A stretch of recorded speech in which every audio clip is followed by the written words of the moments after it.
I would use social media from day one. So you just go out there and find the people who you think are interesting that you're attracted to, and then you just contact them.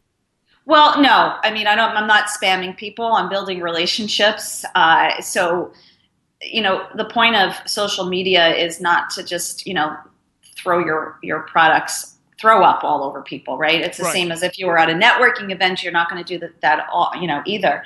But there's ways of connecting with people on social media, much more effectively than, going to a networking event, which I still do, but I can expand in any group, any state. It just doesn't matter when you have the ability to reach, thousands and thousands of people.